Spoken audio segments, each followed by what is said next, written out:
V bistvu bomo odigrali 3 tekme. Zelo vesela sem, da sem dobila nekako 3 tekme že dlje časa. To nekako prosim na zvezi, tako da so me tokrat le uslišali.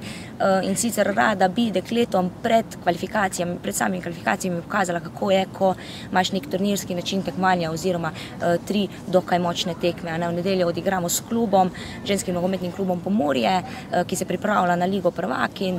Jaz mislim, da bo to zelo močna tekma za moje dekleta, konec koncev so to mlajša dekleta, tam so vsekakor pač telesno, fizično nekoliko močnejša, starejša dekleta. Ampak v bistvu sam rezultat tukaj ni v ospredju, tukaj je bolj to, da smo še dobili eno tekmo. Potem pa v torek, četrtek z Madžarkami.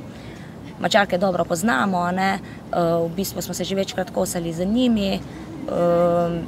Reprezentanca je vsekakor kakovostna, močna, te generacije točno ne poznam, ampak vsako leto ima Madžarska dokaj močno reprezentanco.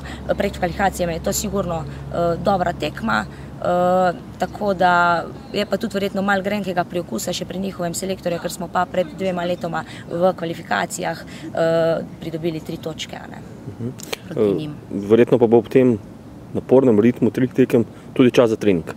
Bo čas za trening, vendar se moramo zavedati, da so punce v pripravljalnem obdobju, ženski klubi začnejo nekoliko kasneje kot moški, zato bodo treningi vsaj danes popoldan, bo še nekoliko močnejši trening, vsaj toliko, da punce aktiviramo, potem pa bodo treningi bolj kot ne regeneracijski, ker punce niso navajene tega tempa, tega ritma in bojo pač same tekme v ospredju, na tekmah bo ritem, bo tempo, treningi bojo pa bolj taktično usmerjeni, bolj regeneracijsko.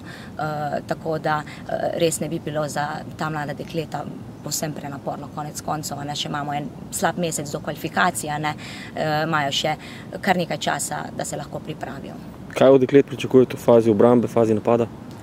Zdaj, jaz mislim, da bomo šli en korak naprej, vsekakor se bomo na teh pripravah veliko bolj posvečali napadu, obrambi smo se že dovolj posvetili, imamo sicer 2 novi dekleti zraven, tako da njim bomo neke osnove prikazali, drugače pa bo zadeva vsekakor bolj napadalno usmerjena, ker mislim, da zdaj smo že šli en korak naprej, da tudi ta reprezentanca lahko igra, zadržuje nekako žogo v posesti, in ne samo z nekimi kontranapadi, z dolgimi žogami, ampak tudi poskuša pač po tleh priti do neke situacije za zaključek.